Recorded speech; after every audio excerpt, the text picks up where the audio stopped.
بسم اللہ الرحمن الرحیم ونؤمن به ونتوکل علیہ ونعوذ باللہ من شرور انفسنا ومن سیئات اعمالنا من يهده الله فلا مضل له ومن يضلله فلا هادي له ونشهد ان لا اله الا الله وحده لا شريك له ونشهد ان سيدنا ومولانا محمدا عبده ورسوله أرسله إلى الناس كافة بشيرا ونذيرا وداعيا إلى الله بإذنه وسراجا منيرا صلى الله تعالى عليه وعلى آله وأصحابه وبارك وسلم تسليما كثيرا كثيرا وبعد فأعوذ بالله من الشيطان الرجيم بسم الله الرحمن الرحيم إنما التوبة على الله للذين يعملون السوء بجهالة ثم يتوبون من قريب فأولئك يتوب الله عليهم وكان الله عليما حكيما وليست التوبة للذين يعملون السيئات حتى إذا حضر أحدهم الموت قال إني تبت الآن ولا الذين يموتون وهم كفار أولئك أعتدنا لهم عذابا أليما صدق الله العظيم رب اشرح لي صدري ويسر لي أمري واحلل عقدة من لساني يفقهوا قولي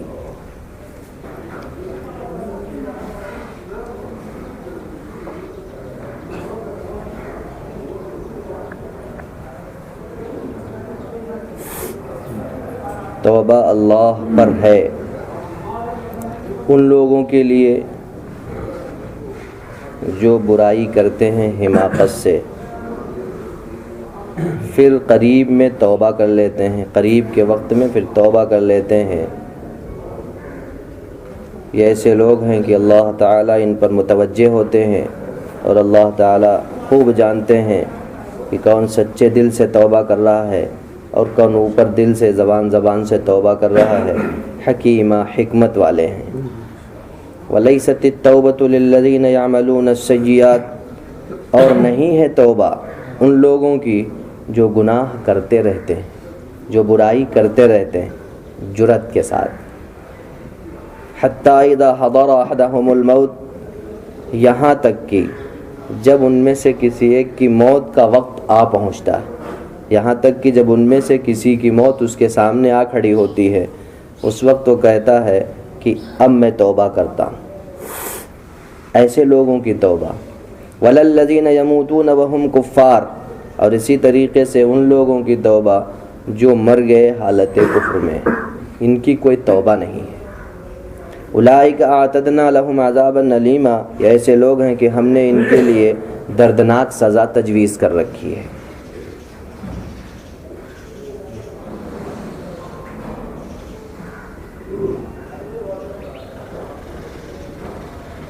اس کی کچھ اہم باتیں تو کل ذکر میں آ گئی تھیں۔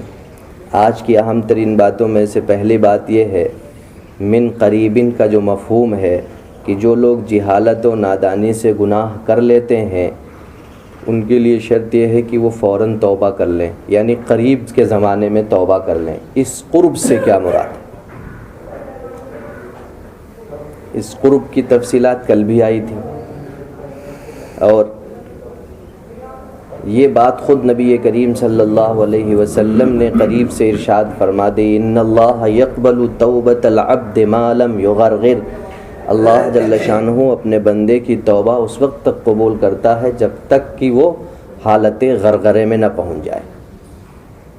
غرغرے موت تک کا وقت، گویا کہ غرغرے موت تک کا وقت جو ہے وہ قریب کا زمانہ ہے،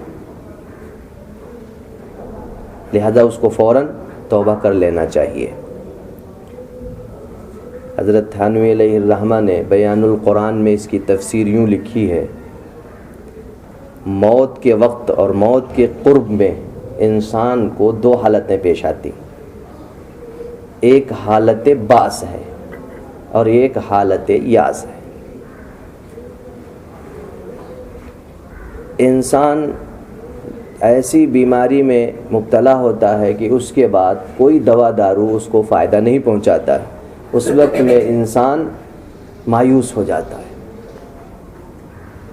جب کوئی دوا کام نہیں کرتی ہے تو اب اس کے سامنے صرف ایک ہی، یعنی جب چاروں طرف سے نا امید ہوتا ہے، اب اس کو یہ پتہ ہے کہ اب موت ہی آئے گی. یہ حالت یاس ہے، یہ حالت یاس ہے، نا امیدی کی حالت ہے.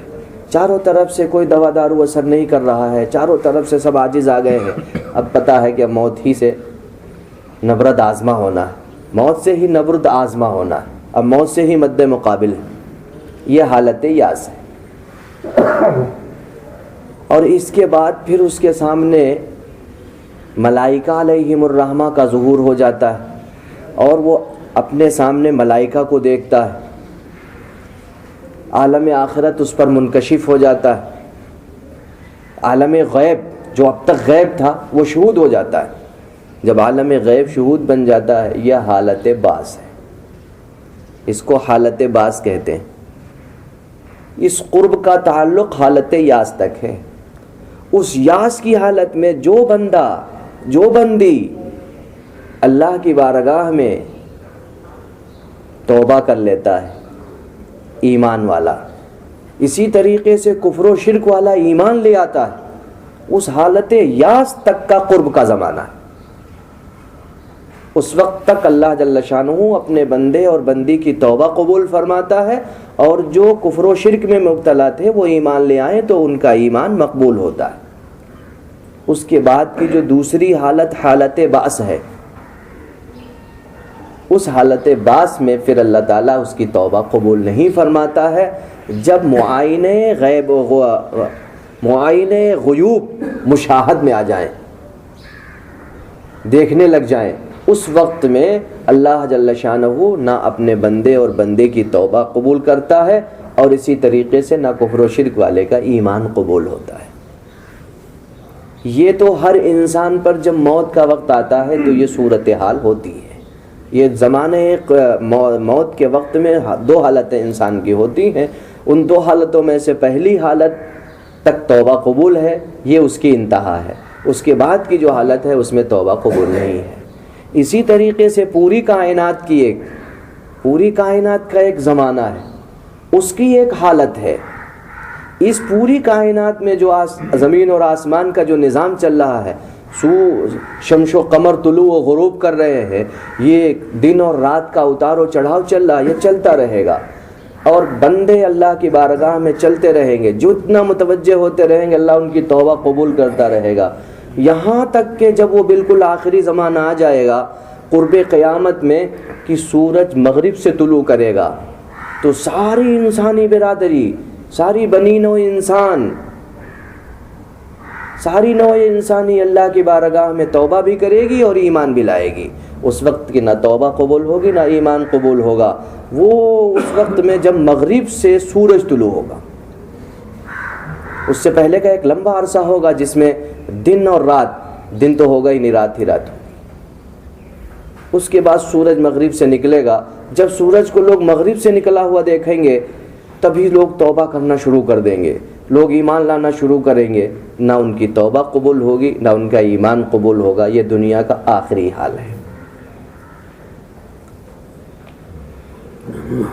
دوسری بات، توبہ کیا ہے؟ توبہ کی حقیقت کیا ہے؟ امام غزالی علیہ الرحمہ نے انسانوں کے اقدام گناہ کے 3 درجے ہیں. انسان جو گناہوں پر قدم آگے بڑھاتا ہے اس کے 3 درجے. ایک یہ ہے کہ اس سے کوئی گناہ ہو ہی نہ، کسی انسان سے کوئی گناہ ہو ہی نہ، بالکلیہ طور پر نہ گناہ کی طرف رغبت ہو، نہ جذبہ ہو، نہ اقدام گناہ ہو. یہ خصوصیت ملائکہ علیہم الصلاۃ والسلام کی، ان سے گناہ کا صدور ہوتا ہی نہیں. دوسرا درجہ یہ ہے کہ ایک گناہ کرتا ہی رہے، جرأت کے ساتھ کرتا چلا جائے، کبھی ندامت و شرمندگی ہو ہی نہ. یہ خصوصیت شیاطین کی کہ وہ گناہ ہوتا رہتا ہے، کرتے رہتے ہیں، کبھی ندامت کا احساس ہی نہیں کہ کوئی نافرمانی ہو رہی ہے کسی کی، یہ شیاطین ہیں. اور ایک یہ ہے کہ گناہ ہو جائے پھر وہ اس پر ندامت اس کو ہو، شرمندگی ہو، پھر وہ اس گناہ کو اپنے آپ سے ہٹانا چاہے، دفع کرنا چاہے تو اس کے لیے وہ توبہ کرے، معافی مانگے، بخشش کی دعا کرے. یہ انسانی صفت ہے. انسانی صفت یہ ہے کہ گناہ ہو جائے تو توبہ کرے، گناہ ہو جائے تو ندامت کا احساس ہو. یہ 3 درجے. پہلا درجہ بھی ہم انسانوں کے لیے نہیں ہے، دوسرا درجہ بھی شیاطین کے لیے، تیسرا درجہ ہے گناہ ہو جائے تو فوراً توبہ کر لے. جب بھی بندے سے گناہ ہو تو توبہ کرے. کیسی توبہ ہونی چاہیے؟ توبہ سچی ہونی چاہیے، پکی ہونی چاہیے. چنانچہ قرآن میں اللہ نے ارشاد فرمایا یا ایھا الذین آمنوا توبوا الی اللہ توبۃ نصوحا، اے ایمان والو توبہ کرو سچی توبہ. توبۃ نصوح، پکی توبہ کرو، سچی توبہ، پکی توبہ کرو. عسیٰ ربکم ان یکفر عنکم سیئاتکم، تم سچی پکی توبہ کر لو تو قریب ہے کہ اللہ تبارک و تعالی تمہاری تمام گناہوں کو معاف فرما دے. وَيُكَفِّرْ عَنْكُمْ سَيِّئَاتِكُمْ وَيُدْخِلَكُمْ جَنَّاتٍ تَجْرِي مِنْ تَحْتِهَا الْأَنْهَارُ، اور پھر اللہ تعالیٰ تم کو ایسے باغات میں داخل کرے جہاں نہریں بہہ رہی ہیں اور آسائش کے سارے سامان مہیا ہیں. اسی طریقے سے اللہ تعالیٰ کا ارشاد وَتُوبُوا إِلَى اللَّهِ جَمِيعًا أَيُّهَا الْمُؤْمِنُونَ لَعَلَّكُمْ تُفْلِحُونَ، اے اللہ کے بندو سب کے سب اللہ کی بارگاہ میں توبہ کرو. وَتُوبُوا إِلَى اللَّهِ جَمِيعًا، تم سب کے سب اللہ کی طرف رجوع ہو، اکٹھا ہو کر کے بھی، ویسے بھی سارے کے سارے مجتمع ہو کہ اللہ کی بارگاہ میں توبہ کرو. ان آیات سے یہ بات پتہ چلتی ہے کہ توبہ کرنا فرض ہے. توبہ کرنا مومن کے اوپر فرض ہے. تو گویا کہ توبہ کا درجہ فرضیت کا ہے، اس لیے مومن کو توبہ کرنی چاہیے. پھر پچھلی آیات کے تحت میں یہ بات آ چکی ہے کہ توبہ کے معنی کیا ہے. توبہ کے معنی کیا ہے؟ ہم لوگوں کو سمجھ میں یہ آتا ہے کہ توبہ کہتے ہیں کہ جب انسان سے گناہ ہو تو اللہ کی بارگاہ میں معافی مانگے. یہی جب بھی گناہ ہوگا تو جب ایک تو یہ تو انسان جب اس سے گناہ ہوگا، جب اسے اس گناہ کا احساس ہوگا تبھی توبہ کرے گا. ہم تو عام طور پر انسان، ہم مسلمان عام طور پر یہی سمجھتے ہیں کہ جب انسان سے کوئی گناہ ہو جائے، اب وہ گناہ چاہے چھوٹا ہو چاہے بڑا ہو، جب بھی ہو جائے گا تو وہ اللہ کی بارگاہ میں توبہ کرے. اگر گناہ نہیں ہوگا یا اسے یہ پتہ نہ چلے کہ یہ بھی گناہ ہے تو توبہ نہیں کرے. تو بندہ اللہ جل شانہ کی بارگاہ میں توبہ کرے. توبہ کا مطلب کیا ہے؟ یہ بات آ چکی کہ توبہ کہتے ہیں اللہ تو ہمیں اپنی رحمت میں ڈھانپ لے. یہ دعا کرنی، یہ دعا کرنا مومن پر فرض ہے کہ اللہ تو ہمیں اپنی رحمت کی چادر میں چھپا لے، اپنی رحمت میں ہمیں ڈھانپ لے. توبہ کا یہ مفہوم، جب توبہ کا یہ مفہوم ہوگا تو یہ تو ہر بندے کی ضرورت ہے اور ہر وقت کی ضرورت ہے. گناہ ہو یا نہ ہو، گناہ کا صدور ہو یا نہ ہوا ہو، جان کر ہو بھول کر ہو، کچھ بھی نہ ہوا ہو، تب بھی اس کے توبہ کی ضرورت، کیونکہ اللہ کی رحمت کے بغیر تو گاڑی چل ہی نہیں سکتی، ایک قدم آگے نہیں بڑھ سکتا. اس لیے یہ مومن بندے کے لیے لازمی جز ہے کہ وہ اللہ کی بارگاہ میں توبہ کرے اللہ کی بارگاہ میں، اور اللہ جل شانہ کی رحمت کا خواستگار رہے. کون سا بندہ اس سے ممتاز ہے بتاؤ؟ چاہے وہ گناہ ہوا ہو یا نہ ہوا ہو، ہر بندے کو اللہ جل شانہ کی رحمت کی ضرورت ہے. ہر بندہ چاہتا ہے کہ اللہ تعالیٰ اپنی رحمت میں مجھے چھپا لے، اللہ جل شانہ اپنا رحم فرمائے. کون نہیں چاہتا؟ یہ تو ہر بندے کی ضرورت ہے. اس لیے بندوں کو چاہیے کہ وہ توبہ کریں، گناہ ہوا ہو یا نہ ہوا ہو. نبی کریم صلی اللہ علیہ وسلم روزانہ 100 مرتبہ استغفار توبہ فرمایا کرتے تھے. تو آپ صلی اللہ علیہ وسلم سے تو کوئی گناہ ہی نہیں ہوتا. لِيَغْفِرَ لَكَ اللَّهُ مَا تَقَدَّمَ مِن ذَنبِكَ وَمَا تَأَخَّرَ، اللہ نے اگلے پچھلے ساری خطائیں معاف فرما دی. پھر بھی آپ صلی اللہ علیہ وسلم روزانہ 100 مرتبہ استغفار فرماتے ہیں، 100 مرتبہ توبہ فرماتے ہیں. تو ہم مومنوں کے لیے تو اس سے بھی زیادہ لازمی ہے تو صبح سے شام تک گناہوں ہی میں لگے رہتے ہیں، صبح سے شام تک نافرمانیوں ہی میں لگے رہتے ہیں۔ اللہ اور اس کے رسول کے کتنے احکام کو ہم اپنے ہاتھوں سے اور اپنی آنکھوں سے اور اپنے دلوں سے ایمانی اعتبار سے بھی عملی اعتبار سے پامال کر دیتے ہیں، ہمیں اس کی فکر نہیں ہوتی۔ پھر اس کی دو صورتیں ہوتی ہیں توبہ کرنے کی، ایک صورت ہوتی ہے زبان سے کہنے کی، دوسری صورت ہوتی عمل سے۔ زبان سے یہ ہے کہ انسان سے گناہ ہوا فوراً دل میں ندامت، جیسے حضرت موسیٰ علیہ السلام نے اس قبطی کو ایک گھوسا مارا تھا، ایک گھوسا مارا، وہ ایک ہی میں مر گیا، حالانکہ مارنے کا قصد تو نہیں تھا، صرف فہمائش کا ارادہ تھا۔ حضرت موسیٰ علیہ السلام اس کو تنبیہ کرنا چاہتے تھے، وہ ایک اسرائیلی پر ظلم کر رہا تھا، اسرائیلی سے لڑ رہا تھا، اور قبطیوں کا زور تھا، انہی کی حکمرانی تھی، اور بنی اسرائیل غلامی کی زندگی گزار رہے تھے۔ تو حضرت موسیٰ علیہ السلام کو جب اسرائیلی نے پکارا تو حضرت موسیٰ علیہ السلام نے اس کو ایک گھوسا مارا، فَوَكَّزَهُ مُوسَى فَقَضَى عَلَيْهِ، اللہ نے فیصلہ فرما دیا، وہ مر گیا۔ جب وہ مر گیا تو حضرت موسیٰ علیہ السلام کہنے لگے، یا اللہ یہ کیا ہو گیا؟ قال رب انی ظلمت نفسی، اللہ میں نے تو اپنے پیروں پہ کلاڑی مار لی، فاغفر لی، تو اللہ مجھے معاف فرما دے۔ یہ وہ ندامت ہے، جیسے بندے سے گناہ ہوتا ہے فوراً دل کے اندر ارے یہ کیا ہو گیا، چاہ نہیں رہا تھا پھر وہ چاہتا ہے، یہ کیا ہو گیا۔ یہ زبان سے توبہ ہے۔ اس زبانی توبہ کے لیے 3 شرطیں ہیں۔ جب بندہ زبان سے جو توبہ کرتا ہے اس کی 3 شرطیں۔ پہلی شرط یہی ہے کہ دل میں ندامت ہو، شرمندگی ہو۔ دوسرے یہ کہ اس گناہ کو چھوڑ دے اور یہ عزم مصمم پکا ارادہ کرے کہ اب اس گناہ کو کبھی نہیں کروں گا، یہ دوسری شرط ہے۔ اور تیسری شرط ہے پھر اللہ کی بارگاہ میں زبان سے کہے یا اپنے عمل سے ثابت کرے، یعنی اپنا عمل ٹھیک کر لے اور اللہ کی بارگاہ میں یہ کہے کہ اے اللہ مجھے معاف فرما دے۔ اور یہ ساری چیزیں۔ ایک چوتھی بھی ہے، جہاں تک ممکن ہو وہاں تک مکافات کرے، جو معافات جو ہو چکا ہے، جو چھوٹ گیا ہے، اس کا جہاں تک تدارک ممکن ہے وہاں تک تدارک کرے۔ یہ زبان سے توبہ کے لیے بھی اور عمل سے توبہ کے لیے بھی یہ شرطیں ہیں۔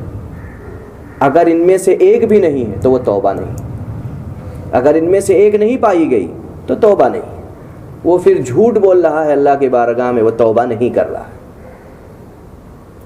وہ صرف یوں ہی خامخواہی دکھانے کے لیے کر رہا ہے۔ جیسے بہت سے لوگ ہم میں سے بہت سی مرتبہ ایسی صورتحال پیش آتی، زبان سے توبہ توبہ توبہ، اس سے کچھ نہیں ہوتا۔ دل میں ندامت، شرمندگی کہ یار خدایا مجھ سے ہو کیا گیا ہے، مجھ سے یہ کون سا گناہ سرزد ہو گیا، یہ دل کے اندر یہ ایک شرمندگی کا احساس ہو، اور دوسرے عزم مصمم پختہ ارادہ، اس وقت پختہ ارادہ ہو کہ اللہ میں کبھی اب یہ گناہ نہیں کروں گا۔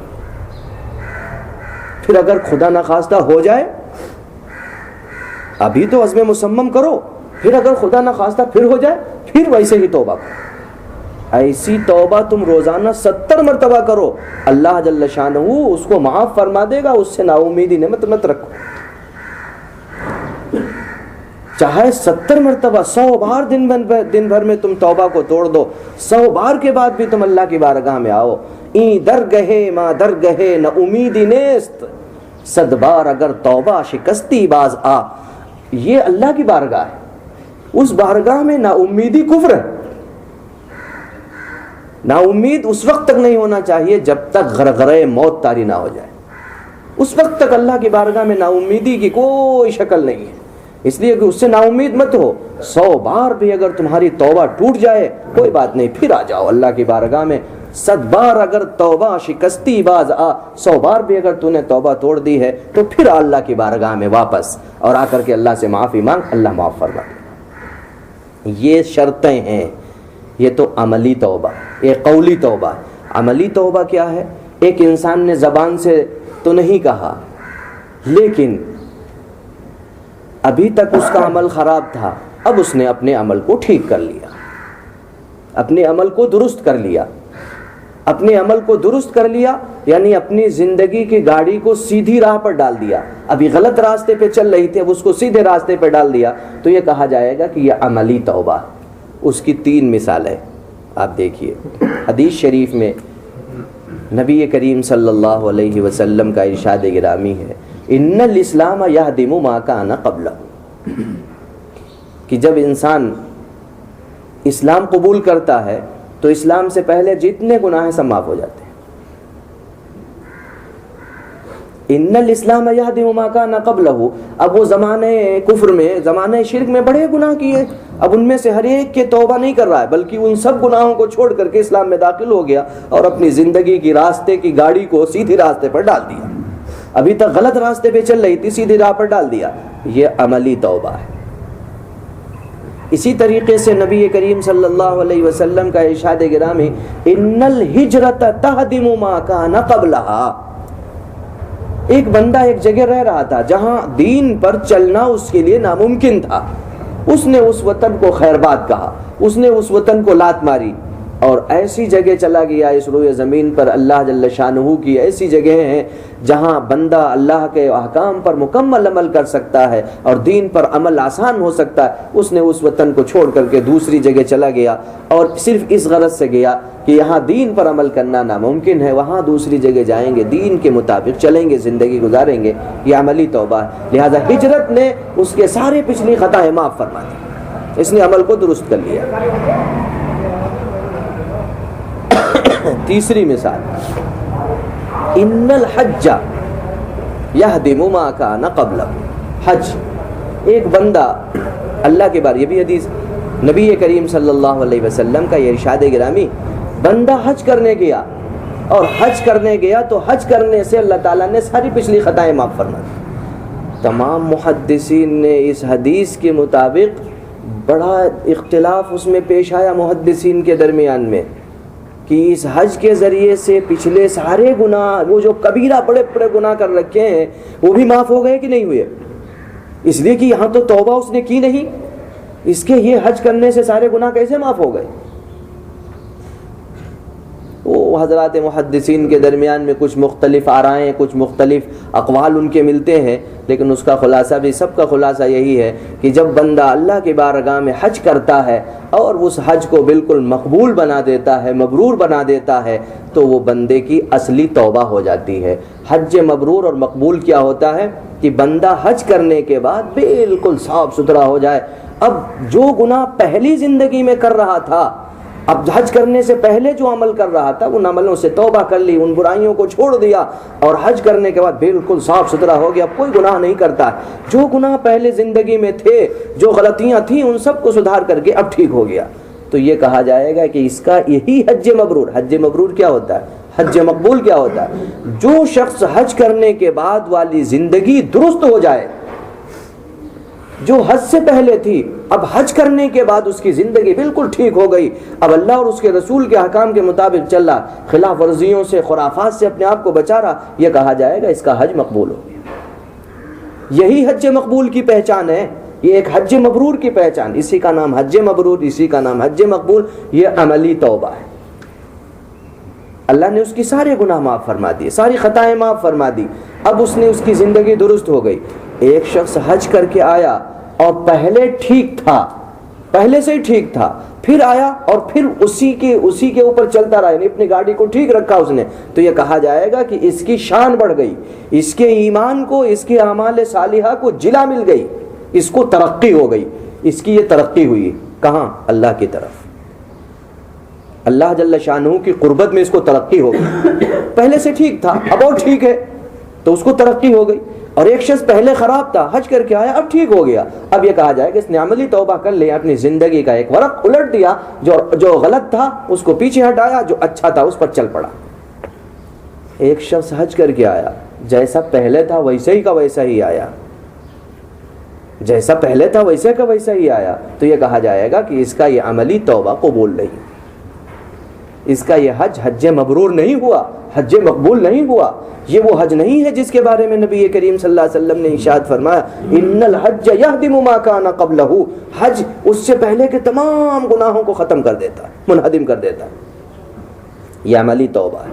تو عملی توبہ یہ ہے، تو عملی توبہ سے یہ ثابت کیا جائے، چاہے وہ عملی توبہ ہو چاہے وہ قولی توبہ ہو، توبہ کیسی بھی ہو اللہ کی بارگاہ میں پیش کر دے، اللہ جل شانہ کے ہاں قبول ہو جاتی ہے۔ اور یہ زمانہ قرب اس وقت تک ہے جب تک انسان کے اوپر حالت یاس نہ آ جائے، حالت باس تک پہنچنے سے پہلے اللہ کی بارگاہ میں توبہ کر لے۔ فرعون اور آل فرعون نے جو توبہ کی تھی وہ حالت باس میں کی تھی، حالت یاس میں نہیں کی تھی، حالت باس میں کی تھی۔ جب ملائکہ کا مشاہدہ ہو گیا اور غیب ان پر منکشف ہو گیا، اس وقت کی توبہ تھی، اس وجہ سے اللہ نے ان کی توبہ قبول نہیں فرمائی۔ اس سے پہلے کی اگر توبہ حالت یاس میں بندہ کرے تو اللہ جل شانہ اس کی توبہ قبول فرما لیتے ہیں۔ یہ توبے کے سلسلے میں جو ضروری باتیں تھیں وہ ضروری لازمی تھیں، ان کا تذکرہ۔ تو توبہ تمام مسلمانوں پر فرض ہے، اور گناہ کرنے کے بعد بھی فرض ہے اور ویسے بھی فرض ہے۔ اس لیے مومن بندوں کو چاہیے کہ وہ اللہ کی بارگاہ میں توبہ اور استغفار کرتے رہیں۔ ان آیات کا یہی خلاصہ ہے، اور اللہ جل شانہ نے انہی کی توبہ قبول کرنی ہے جو لوگ گناہوں پر جرأت نہیں کرتے ہیں، جو بالکل جرأت کے ساتھ گناہ کرتے ہیں، جیسے منافقین۔ ان کے بارے میں وہ بھی توبہ کرتے ہیں، لیکن ان کی توبہ کے بارے میں اللہ فرماتا واللہ یشہد ان المنافقین لکاذبون، یہ جھوٹے لوگ، انہی کی یہ توبہ ہے۔ ولیست التوبۃ للذین یعملون السیئات، جرأت کے ساتھ گناہ کرتے رہتے ہیں اور توبہ نہیں کرتے ہیں۔ وہ یا تو ان کی توبہ صرف زبانی توبہ ہوتی ہے، وہی سے ہی خامخواہ منہ سے کہتے رہتے ہیں، حقیقت میں کوئی توبہ نہیں کرتے ہیں، یہ منافقین کی علامت ہے۔ تو اللہ تعالیٰ کے ہاں ان کی یہ توبہ قبول نہیں ہے۔ وَلَيْسَتِ التَّوْبَةُ لِلَّذِينَ يَعْمَلُونَ السَّيِّئَاتِ حَتَّى إِذَا حَضَرَ أَحَدَهُمُ الْمَوْتُ، ہاں اب جب حالت باس ہوتی ہے تب توبہ کرتے ہیں، یہ توبہ کرتے ہیں جب حالت باس ہوتی، عالم آخرت مشاہد میں آ گیا، اب دیکھا ملائکہ تشریف لا رہے ہیں، اب توبہ کر رہے ہیں، اب ایمان لا رہے ہیں، یہ اس وقت کی توبہ قبول نہیں۔ یہ اسی وقت قبول کرتے ہیں اور یہ اس وقت توبہ کرتے ہیں تو ان کی یہ توبہ قبول نہیں ہے۔ وَلَلَّذِينَ يَمُوتُونَ وَهُمْ كُفَّارٌ، اسی طرح کفر کی حالت میں مر گیا، اب آخرت میں اٹھ رہا ہے، اب آخرت میں میدان حشر میں اکٹھا ہوا، یا اب فرشتوں سے آمنا سامنا ہوا، اب کہہ رہا میں تو مانتا ہوں، میں تو اللہ کو بھی مانتا ہوں، اللہ کے رسول پر بھی ایمان لاتا ہوں، جنت کو بھی مانتا ہوں، آخرت کو بھی قبول کرتا ہوں، اب ساری کتابوں کو مانتا ہوں، سارے رسولوں پر ایمان لاتا ہوں، اس وقت کا ایمان قبول نہیں۔ وَلَلَّذِينَ يَمُوتُونَ وَهُمْ كُفَّارٌ، اب تو ان کے لیے اولئک اعتدنا لهم عذابا الیما، ہم نے ان کے لیے سزائے دردناک تجویز کر رکھی ہے۔ یہ اللہ تبارک و تعالی ہم سب کو صحیح سمجھنے کی توفیق عطا فرمائے۔ سبحان اللہ و بحمدہ، سبحانک اللہم و بحمدک، ونشہد ان لا الہ الا انت، نستغفرک و نتوب الیک۔ سبحان ربک رب العزۃ عما یصفون، وسلام علی المرسلین، الحمد للہ رب العالمین۔